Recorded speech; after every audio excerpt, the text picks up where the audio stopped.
Oi, gente, tudo bem? Para chegar ao assunto que eu quero falar hoje aqui nesse vídeo, eu vou falar antes de saudade e de vontades, né? Muitas vezes a gente tem saudades e vontades que fazem a gente fazer coisas erradas, mas que na proporção da nossa saudade e da nossa vontade, ela acaba sendo certa, porque ela não prejudica nem a gente, nem as pessoas, né? E assim acaba sendo algo errado sadio. Vou dar um exemplo assim bem bobo para que todos entendam. Quando a gente não pode ver na adolescência assim a namorada ou namorado todo dia e a gente foge para ver, né? A gente mata a aula para que a gente possa se encontrar. Essa é uma vontade que vem da saudade, que faz a gente fazer alguma coisa errada, mas que não prejudica ninguém, né? Claro, prejudica a gente na aula, mas é uma coisa válida, né? Agora, quando a nossa saudade e a nossa vontade, ela ultrapassa os limites daquilo que é bom ou ruim para mim, aí a gente tem que pensar e conversar sobre isso num todo. E embora aqui no Kizomba a gente tenha evitado falar nisso, né? Pelo contrário, a gente tenha trazido você para o entretenimento, para as lives, para as coisas positivas, vai ser inevitável a gente falar disso nesse momento. Coronavírus. Infelizmente, todo lugar que você ligar, uma televisão, um rádio, ler um jornal, a grande manchete vai ser falando no coronavírus, né? E isso não é só porque a gente quer politicamente alguma coisa, como muitos acham, né? Ou porque alguém quer desviar o assunto de alguma coisa para que a gente fique falando ou pensando somente nisso. Não, isso é real, né? O mundo inteiro não estaria parado e falando nisso se não fosse real. É a nossa grande Copa do Mundo negativa, né? Todo mundo tá falando nisso, pensando nisso, e infelizmente, diferente da Copa do Mundo, não é só um mês, não. Já está se estendendo aí há bastante tempo, né? Nós já em a proporção do mundo inteiro, nós já estamos chegando no nosso sexto mês, né? De quando começou lá na China até agora, falando e falando em coronavírus. Mas aqui no Brasil, mais especificadamente, 2 meses que a gente está batendo nessa tecla, né? E por que que eu quero falar nisso aqui no Kizomba? Porque hoje, né? Eu não sei aí na sua cidade ou no seu estado, da onde você está me vendo, mas hoje aqui em Porto Alegre começou o afrouxamento do isolamento social, né? O prefeito Nelson Marquesan resolveu afrouxar as rédeas tanto do comércio quanto de todos os lugares públicos, para que as pessoas pudessem gradativamente ir voltando à sua vida normal, né? Eu não acho isso ruim, mas tem coisas sobre isso que você precisa saber. Bom, uma das coisas que você precisa saber é que este afrouxamento, né, das medidas de isolamento são para que façamos um teste. É um teste. Por quê? Porque agora que todos já sabem que devem lavar as mãos, manter a distância, usar máscara, então abrir novamente o comércio, né, parcialmente, para que a gente veja como as pessoas e o vírus se comporta neste momento. Ou seja, não tem nada certo, né, até porque não tem vacina, não tem remédio, enfim. E também foi liberada para que as igrejas, cultos, né, e aí inclui a religião de matriz africana, esteja parcialmente liberada também para realizar os seus rituais. Eu vi hoje nas redes sociais muitos dos meus amigos batuqueiros festejando, né, a volta do rufar dos tambores. E eu fico feliz, né, que as pessoas tenham este amor pela religião, mas triste pela forma que estão enxergando esse afrouxamento. Eu vou te dizer por quê. Bom, no decreto diz assim, eu vou ler para que seja exatamente como está lá. Missas e cultos. A realização de missas, cultos ou similares poderá ocorrer com no máximo 30 pessoas, desde que não ultrapasse 50% do limite máximo de ocupação e com distanciamento mínimo de 2 metros entre os presentes. Bom, aqui tem duas coisas que a gente precisa chamar bastante atenção. Este 50% do limite máximo de ocupação.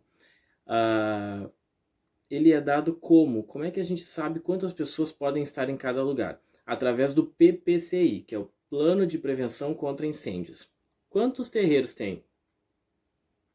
Bom, outra coisa que a gente precisa tentar aqui é esse distanciamento, né? 2 metros das pessoas. Por quê? Porque essa medida é feita e pensada única e exclusivamente em uma igreja. A gente está ali admitido. né? Porque ela é feita e pensada numa igreja. Por que que eu estou dizendo isso? Porque numa igreja é fácil distanciar as pessoas, delimitar os bancos onde cada um vai sentar para rezar e tudo mais, e assim eles conseguem realizar o culto deles tranquilamente, com um mínimo de pessoas, ou com 50% das pessoas, ou com 30 pessoas, e com esse distanciamento de 2 metros entre os fiéis. Ponto. No Batuque a gente consegue fazer isso, minha gente? Eu acho que não, né? É por isso que agora a gente não pode agir como a gente agia na época do colégio, como eu falei no início do vídeo, através das nossas vontades e das nossas saudades, assoberbadamente. Agora inclui as nossas vidas. Mas claro, tem aqueles que vão dizer assim: se não for para mim, o orixá não vai deixar que me atinja. Gente, com certeza, o orixá ele tem um poder que a gente nunca pode dimensionar, né? Mas se fosse assim, então não existiria faixa de pedestre, porque eu poderia atravessar na frente dos carros a hora que eu quisesse, que carro nenhum ia me atingir, porque o orixá, se não fosse a minha hora, não ia deixar que eu morresse. E não funciona assim. A gente sabe que tem a parte do orixá, a parte da gente e a parte da ciência. E isso a gente não pode apagar. Para pensar comigo, se até o Papa está rezando sozinho na Praça de São Pedro, será mesmo que a gente tem o direito de extravasar e lotar as nossas casas de gente, colocando todos eles em risco? Eu sei que tem obrigações, que tem determinados rituais de que não podem esperar nas casas de religião. E não é disso que eu estou falando, né?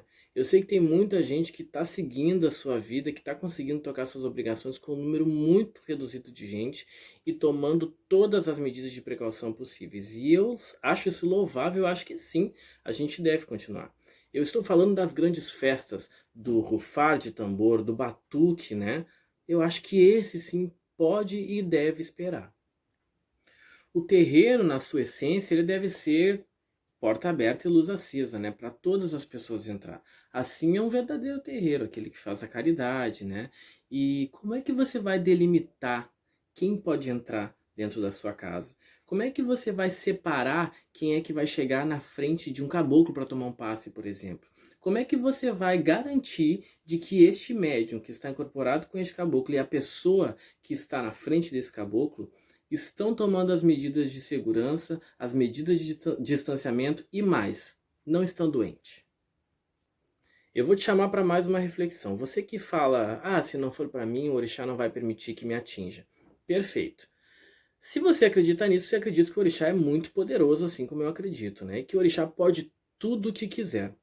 Você acha mesmo que se o orixá não quisesse que nós estivéssemos com os nossos tambores calados, ele não daria um jeito dessa pandemia passar, né? Será mesmo que se fosse para a gente estar nas ruas, se fosse para a gente estar tocando, fazendo grandes batuques, será que o orixá não daria um jeito de encontrarem, por exemplo, a vacina, né? Ou uma forma de remediar tudo isso? Bom, então se você acredita que o orixá tem o poder de qualquer coisa, então você também tem que acreditar que se o mundo inteiro parou agora, é porque o orixá queria que o mundo inteiro parasse.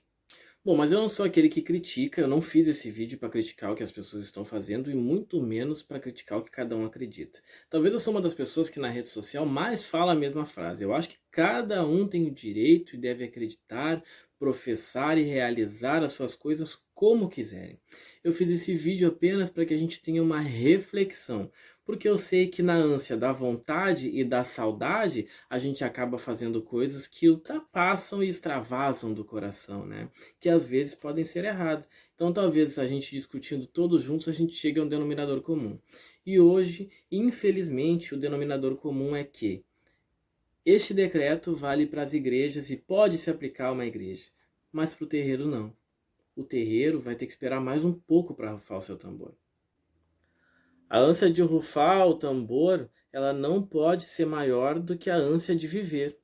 A ânsia de rufar o tambor, ela não pode ser maior do que a ânsia de que todos os nossos adeptos, os nossos amigos estejam em segurança. A ânsia de rufar o nosso tambor, ela não deve ser maior do que aquilo que a ciência e que os próprios orixás estão tentando nos dizer. A ânsia de rufar o nosso tambor, ela não pode ser maior do que a responsabilidade que a gente tem de quem visita a casa da gente. A ânsia de tocar esse tambor, ela não pode ser maior do que a vida. Até porque, se a gente não tiver essa consciência e não conscientizar os nossos irmãos, infelizmente, nos próximos dias, né, com a contaminação em massa, nós vamos ter muito mais eventos para que a gente dance com sapatos, né, e com o tambor xoxo, que nos traz tristeza, que nos traz lágrimas no rosto, do que o primeiro batuque que a gente tiver quando a pandemia passar, que vai ser de choro, mas de alegria e vitória. Se puder, fique em casa.